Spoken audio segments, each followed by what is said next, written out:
Luego entonces ya más adelante, si uno va así en el tiempo, llegamos al momento en el que Usme empieza a ser Usme Ciudad Bolívar, para no hablar únicamente de Usme, sino Usme Ciudad Bolívar y parte de los cerros orientales empiezan a ser explotados para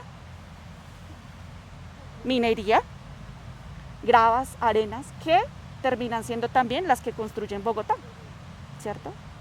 Entonces tenemos también otra vez nosotros, pues se entregan unos recursos, se extraen unos recursos que terminan construyendo la ciudad y que termina también pasando con este espacio. Entonces desde mucho tiempo atrás empiezan a construirse unas relaciones desiguales, que también hacen que el entorno que tengamos hoy en día sea muy distinto, por supuesto, al que teníamos hace 50, hace 100, hace 300, hace 500, hace 1000 años. ¿Cómo sonaría este espacio hace 1000 años? Pues imagínate, puede que acá llegara la nieve, porque puede que esté hace muchos millones de años.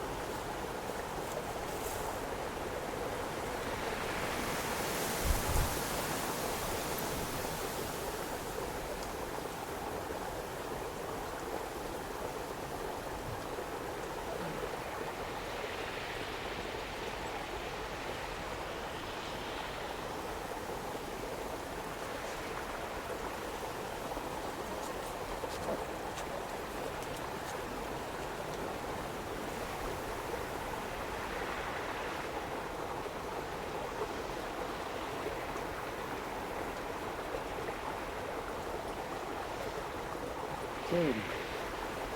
Se siente el triángulo. ¿No es como un triángulo? El triángulo es por la cavidad. Es también un poquito como el triángulo, claro. Seguramente sonaba muy distinto y seguramente se veía muy distinto y se sentía muy distinto, ¿no? Entonces también la forma en la que nosotros como especie hemos ido transformando los territorios y las formas de pensar también cómo han ido transformando los territorios, ¿sí? Hay algo muy bonito dentro de las cosmovisiones indígenas y es que, por ejemplo, algo que hemos ido trabajando, pues hemos venido trabajando hace poco como en el ámbito de un espacio que construimos para continuar con el proceso de construcción del parque, que es el de la armonización, y nos decían que uno siempre antes de construir materialmente lo pone en el pensamiento, ¿sí? Y entonces cuando uno ve todas estas cosas, uno se pregunta, bueno, ¿y quién se pensó todo esto?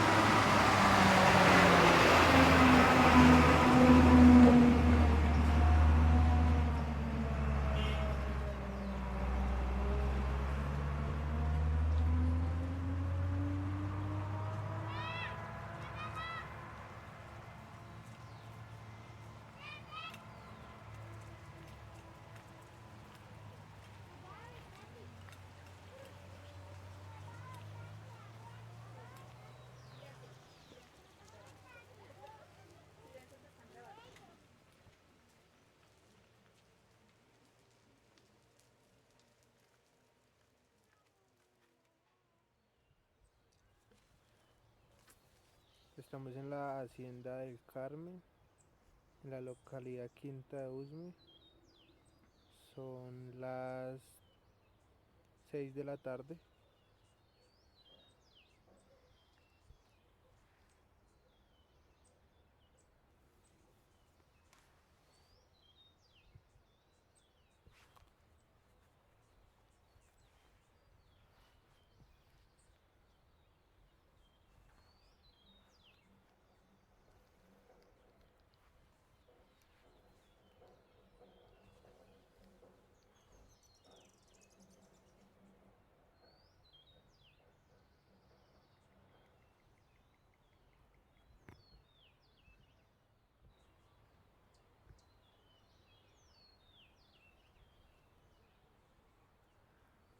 Lo que yo les quería explicar es que nosotros estamos en un subsuelo de páramo, porque es que nosotros estamos al pie del páramo más grande del mundo, Sumapaz.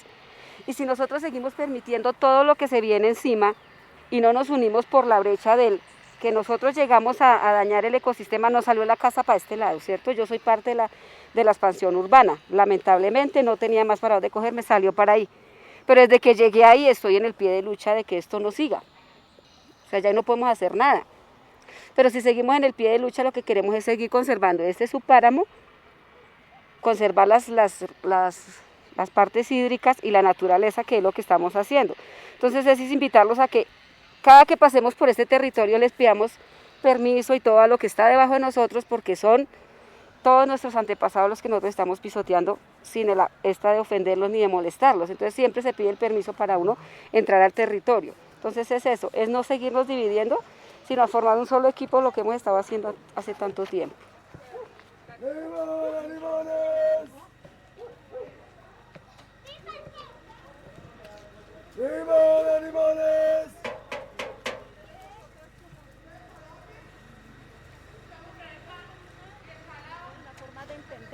De entender de cómo nos relacionamos con el pasado, con la historia y cómo le damos sentido en el presente.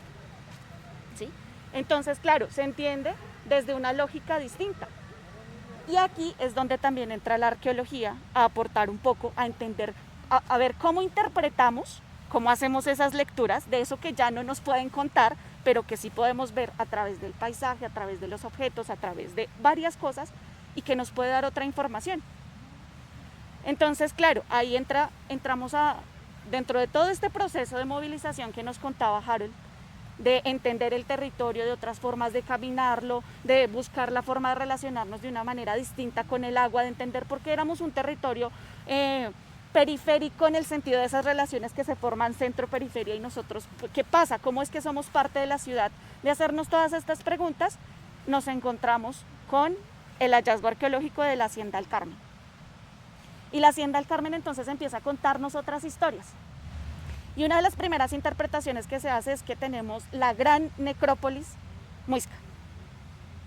Y eventualmente cuando se empieza a hablar de estas reconsideraciones decimos, bueno, hay otras evidencias y en este espacio no solamente se hacían enterramientos, no solamente se iba a enterrar a las personas y no solamente se dejaban allí, no solamente era un escenario ritual y ceremonial. Y tendemos a entender que todo es ritual, todo es ceremonial, todo es sagrado. Y no siempre es así. Las sociedades son mucho más complejas y también tienen cotidianidades. También comen, también cazan, también se bañan, también juegan. ¿Y qué pasaba también allí en ese espacio? Teníamos espacios de vivienda, teníamos espacios donde se hacía todo el tema de cultivos, se cocinaba, se conversaba. ¿Qué sucedía en cada espacio? Pero no era únicamente un espacio ceremonial, ritual en este ámbito, sino que también tenía otras formas de utilizarse, de emplearse. Y eso también nos permite entender cómo era la cotidianidad de estas sociedades, qué pasaba. Si los muertos se enterraban en la misma casa era porque la muerte tenía una función muy importante todavía en el presente, en la cotidianidad de los vivos.